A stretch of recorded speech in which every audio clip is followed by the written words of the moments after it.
वालेकुम जी, welcome to our YouTube channel PT talkies. आपका मेजबान उमैद आपके साथ बात करने जा रहे हैं। पाकिस्तान क्रिकेट बोर्ड को एशिया कप की मेजबानी मिलने जा रही है। सुना तो रखा होगा आपने 2025 के अंदर, लेकिन उससे पहले एशियन क्रिकेट काउंसिल की मीटिंग का एक बड़ा ही जबरदस्त किस्म का अहवाल सामने आया है।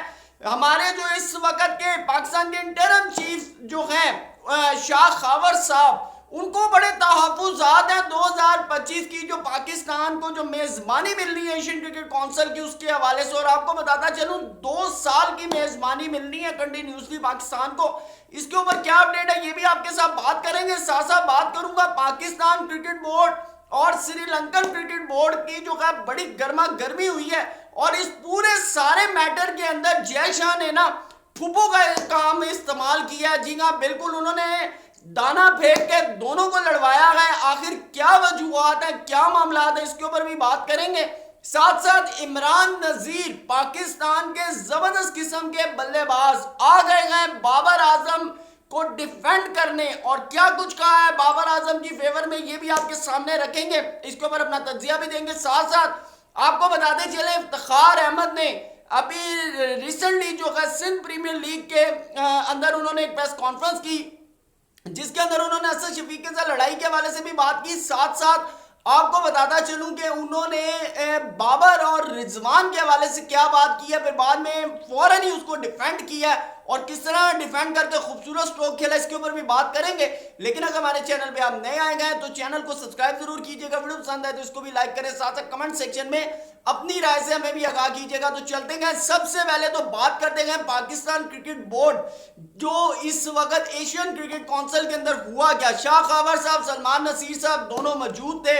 इंडोनेशिया के शहर आपको बताते चले, वहां पर जो है इंडोनेशिया के अंदर ये बाकायदा तौर पर मीटिंग हुई, जिसके अंदर शाह खावर साहब कहते हैं कि मैं जिस वक्त श्रीलंका ने जय शाह की खुशामदी करते हुए उन्होंने कहा कि जी इस साल भी जो है एशियन क्रिकेट काउंसिल के प्रेसिडेंट जो हैं वो आप हैं, तो मैंने कहा इसको डॉक्यूमेंटेड कर लेते हैं। तो शाह खावर साहब के मुताबिक इस बात को अभी तक डॉक्यूमेंटेड नहीं किया गया, लेकिन उन्होंने कहा कि अगले साल तो हमारी बारी है। ये ना हो कि अगले साल कहें जी कि वो जो श्रीलंका ने हमने वैसे ऑनरी तौर पे जय शाह को दे दिया था, अब जो टर्म है ना वो श्रीलंका की है। तो एक तो यहाँ पर जो है ना शक सामने आ रहा है पाकिस्तान क्रिकेट बोर्ड को, शाह खावर साहब को। तो शाह खावर साहब के हवाले से बता दूं, ये लॉयर भी हैं सुप्रीम कोर्ट के, तो बड़े जो हैं डॉक्यूमेंटेड किस्म के, क्योंकि लॉयर जितने भी होते हैं वो सारे केसेस और तमाम चीज़ों को जो है ना डॉक्यूमेंटेड तौर के ऊपर, उन्होंने कहा कि डॉक्यूमेंटेशन इसके हवाले से कर लेते हैं। तो क्या कहा यह जा रहा है कि अभी तक कोई डॉक्यूमेंट जो है वो सामने नहीं आया इस हवाले से कि 2025 की जो एशियन क्रिकेट काउंसिल की जो सदारत है 2 साल के लिए वो पाकिस्तान को मिलेगी। ये ना हो कि अगले साल जनवरी के अंदर कोई नया शोशा जो है वो जय शाह की तरफ से या शामी सिल्वा साहब जो श्रीलंकन क्रिकेट बोर्ड के प्रेसिडेंट है उनकी तरफ से कोई शोशा ना छोड़ दिया जाए। तो इसके ऊपर जो है बड़े अभी उबहम या तहफ्फुज़ात हैं।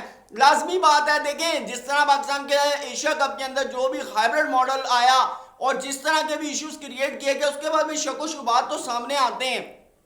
साथ मजे की बात जो लड़ाई हुई है इसके हवाले से आपके साथ बात करते हैं। जैसा कि आप जानते हैं 2023 में एशिया कप पाकिस्तान के अंदर मुनक्किद था, जो कि हाइब्रिड मॉडल के तहत श्रीलंका में करवाया गया, जिसके हवाले से यह कहा गया था कि 25 लाख डॉलर जो है प्रोवाइड किए जाएंगे एशियन क्रिकेट काउंसिल की तरफ से पाकिस्तान क्रिकेट बोर्ड को। जबकि हाइब्रिड मॉडल के तहत जिस वक्त ये करवाया गया तो तकरीबन जो तखमीना है इसका वो पहुंच गया था 40 लाख यूएस डॉलर। जी हाँ, 40 लाख यूएस डॉलर। और पाकिस्तान के जो अग्रीमेंट हुआ था श्रीलंका के साथ, जिसके अंदर फ्लाइट्स, होटल के रेंट्स और ये तमाम चीजें जो थी, ये तकरीबन 20 लाख तक का जो था, 20 लाख डॉलर जो था वो श्रीलंका के साथ पाकिस्तान का मुआहदा था। लेकिन मसला ये है कि पैसे अभी तक पाकिस्तान क्रिकेट बोर्ड को नहीं मिले, जिसके बारे में शामी सिल्वा ने जब जय शाह साहब से बात की तो जय शाह ने कहा कि आप मुझे क्यों बीच में डाल रहे हैं, आप जाने और पाकिस्तान क्रिकेट बोर्ड जाने। तो मुझे एक चीज समझ नहीं आती है, अगर जय शाह साहब आप श्रीलंकन क्रिकेट बोर्ड जाने और पाकिस्तान क्रिकेट बोर्ड जाने, तो आप यहाँ पर क्या मैंगो लेने आए हैं, तुसी हम चूपड़ बैठे हो। मैनू दसो ठीक है, आप कैसी यानी कि बदरक्की किस्म की बात किया आपने कि घटियापन भी आपका, ठीक है ना, आपने ही ये तमाम चीजें क्रिएट की, सारा इशू आपके ना आने की वजह से क्रिएट किया गया, जिसके अंदर हाइब्रिड मॉडल डाला गया, ठीक है ना, इतनी टेंशन रही पूरे के पूरे एशिया कप। जनवरी से एशिया कप का चलता आ रहा था सिनेरियो के जी एशिया कप होगा नहीं होगा, होगा नहीं होगा, होगा तो कैसे होगा, हाइब्रिड मॉडल आ गया, ये आ गया, वो आ गया, ठीक है ना, प्लेयर डिस्टर्ब हुए। बांग्लादेश के जो चीफ थे उन्होंने प्रेस कॉन्फ्रेंस की, हमारे प्लेयर डिस्टर्ब हो रहे हैं, और उधर से अफगानिस्तान के भी, तो इतनी ज्यादा इंटेंशन और फिर इंजरी सामने आई इसके हवाले से, क्योंकि एक प्लेयर एक मैच इधर खेलता था, दूसरी फ्लाइट पकड़ता था पाकिस्तान मैच खेलते थे, फ्लाइट पकड़ते थे श्रीलंका, तो कुछ समझ ही नहीं आ रहा था कि भाई ये हो क्या रहा है। उसके बावजूद आप एशियन क्रिकेट काउंसिल के प्रेसिडेंट हैं, आपका काम बनता है पाकिस्तान को पैसे इशू करें ताकि पाकिस्तान को बिल क्लियर करे श्रीलंका के। पाकिस्तान अपनी जेब से तो नहीं करेगा, लाजमी बात है, क्यों कि मसला आप लोगों ने डलवाया है, तो आप लोगों का मसला जो है वो पाकिस्तान क्यों बेयर करे भाई, मुझे बताएं। आप गलत रास्ते पे चल रहे हैं और गलत किस्म की क्रिकेट को सामने लेकर आ रहे हैं, और जिस तरह आप इंटरवीन कर रहे हैं क्रिकेट में, अल्लाह ना करे, मुझे तो लग रहा है कि एशिया में कहीं क्रिकेट ही ना खराब हो जाए, क्योंकि जिस तरह डैमेज एशियन क्रिकेट काउंसिल को जयशा साहब दे रहे हैं, और जिस तरह इवन के श्रीलंका की जो गवर्नमेंट है उन्होंने ये बात कर दिया कि श्रीलंकन बोर्ड को तबाह बर्बाद करके रख दिया जयशा ने। जिस तरह आप देख रहे हैं वर्ल्ड कप के अंदर 50 के ऊपर पूरी की पूरी टीम आउट हो गई, 55 के ऊपर, एशिया कप के अंदर 50 के ऊपर पूरी श्रीलंकन टीम आउट हो गई। लोग तो ये कह रहे हैं कि खरीद लिया इंडिया ने, बीसीसीआई ने खरीद लिया श्रीलंकन बोर्ड को। तो ये बड़ी कॉन्स्पिरेसी थ्योरीज जो है आपके इस रवैये के ऊपर सामने आ रही है। बाद में आप शामी सिल्वा साहब को कहते हैं कि आप डायरेक्ट बात करें पीसीबी से, तो पीसीबी तो आपको पैसे नहीं देगा।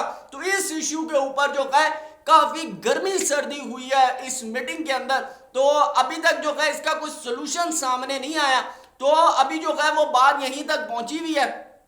तो अब देखते हैं कि अब इस मद में जयशा साहब पाकिस्तान को पैसे देते हैं तो फिर शायद पाकिस्तान इनको पैसे दे दे, क्योंकि अभी तक एसीसी की तरफ से तो पाकिस्तान को जो है किसी किस्म की सवाए तसल्ली के अलावा अभी तक कुछ भी जो है वो रकम मौसूल ना हुई है, ना अभी तक कुछ सामने आई है। तो हमारा मजीद अपडेट के लिए बात करते हैं। इमरान नजीर कहते हैं बाबर आजम को समझने के लिए, बाबर आजम की क्रिकेट को समझने के लिए क्रिकेट की समझ होना बहुत जरूरी है। बिल्कुल ऐसा ही है जी, क्योंकि उन्होंने कहा बाबर की जितना टेक्निकल शॉट्स होती हैं, क्लासिकल खेलते हैं, और जिस तरह इस वक्त दुनिया में उनको पजीराई है, उन्होंने कहा ना आज से पहले पाकिस्तान के किसी बल्लेबाज को थी, और ना ही पाकिस्तान के अंदर भी इतना मकबूल तरीन बल्लेबाज जो है वो नहीं आया बाबर आजम के अलावा। और दूसरी बात उन्होंने कहा कि टीम जब खेलती है ना तो 10 प्लेयर यूनिट बन के खेलते हैं। अब ये नहीं है कि एक बाबर ही आपको मैच जितवाए, ठीक है ना। उन्होंने बड़ा कैटेगोरिकल कहा, उन्होंने कहा आपकी टीम में 10 प्लेयर है, बाकी 10 के फैंस क्यों नहीं है जिस तरह बाबर के फैन है, जिस तरह बाबर के फैन बाबर के पीछे जो कहें लड़ने मरने के लिए तैयार हो जाते हैं, एक दूसरे को बस लिमिट्स क्रॉस कर देते हैं, जो कि मेरे ख्याल से एक बड़ी गलत चीज है। आप अगर बाबर आजम के फैन है और अगर कोई बाबर आजम के ऊपर जेन्युइन क्रिटिक्स कर रहा है, तो आपको जो है उसके ऊपर ये नहीं है कि आप उसको गालियां देनी शुरू कर दें या उसकी तज़हीक करनी शुरू कर दें, उसकी बेइज्जती करनी शुरू कर दें। आपको कम से कम उसकी जो क्रिटिक्स है उसको सुनना चाहिए, ठीक है ना। और बाबर आजम खुद कहते हैं कि मेरे अंदर जब कोई खराबी होती है तो मैं उस क्रिटिक्स को ठीक करने की कोशिश करता हूँ। तो हमेशा क्रिटिक्स उसी पे ही की जाती हैं जिसको वाकई नंबर 1 समझा जाता है। अब एक बंदा है वो प्लेयर ही नहीं है, उसकी क्लास ही नहीं है, तो उसके ऊपर कौन क्रिटिक करेगा, उसके ऊपर कोई भी क्रिटिक्स नहीं करेगा। तो उन्होंने कहा कि जी बाबर आजम से जो है हमें बड़ी तवक्कुआत है, लेकिन उन्होंने कहा कि अब अकेला कल्ला बाबर आजम की करे, ठीक है। तो बाबर आजम के ऊपर पूरी टीम को डिपेंड नहीं होना चाहिए। आपको कम से कम 2 से 3 प्लेयर बाबर आजम जैसे हो तो पाकिस्तान की टीम की बैटिंग लाइनअप जो है बड़ी स्ट्रांग हो जाएगी। बिल्कुल आप सही कह रहे हैं। सादा इफ्तिखार अहमद के हवाले से बात करते हैं, सिंध प्रीमियर लीग के हवाले से उन्होंने कहा कि जो मेरा शफीक के साथ जो मामला हुआ उसके ऊपर उन्होंने कहा कि जी देखें गुस्सा था, ठीक है। और एक आपको बताते चले, उन्होंने कहा जब बॉल कर रहे होते हैं तो वैसे ही एक एग्रेशन आया होता है। तो उन्होंने कहा मेरे बड़े भाई हैं, उन्होंने पाकिस्तान के लिए बड़े टेस्ट मैच खेले, मैं उनकी बड़ी रिस्पेक्ट करता हूँ और ऐसा कोई मसला नहीं है। उन्होंने कहा एग्रेशन आ ही जाता है साथ साथ वो है। लेकिन एक जो बड़ी हैरान कुन जो चीज़ सामने आई वो ये आई, उन्होंने कहा कि जब आपका टॉप ऑर्डर परफॉर्म नहीं करता तो सारे का सारा प्रेशर जो है वो नीचे मिडल ऑर्डर के ऊपर आ जाता है। उन्होंने कहा जैसे ही 15-16 की एवरेज आती है या 15-16 का रन रेट आता है तो उन्होंने कहा कि जो नीचे के जो प्लेयर होते हैं उनके ऊपर प्रेशर आ जाता है। तो वहां पे साथ ही क्रॉस क्वेश्चनिंग हुई इफ्तिखार अहमद से, तो ऊपर तो रिजवान और बाबर खेलते हैं, तो साथ ही ना क्या कहते हैं जो बड़ा जबरदस्त किस्म का यॉर्कर आया था उसको डिफेंड किया इफ्तिखार अहमद ने। उन्होंने कहा देखें बाबर और रिजवान जो है ना पाकिस्तान क्रिकेट का बहुत बड़ा नाम है, बड़े रिकॉर्ड बनाए हैं उन्होंने, दुनिया में जो है नंबर 1 भी रहे हैं और हैं भी। तो उन्होंने कहा कि देखें कभी कभार ऐसा होता है कि लक नहीं चलती, ठीक है, तो जिसकी वजह से प्रेशर आ जाता है।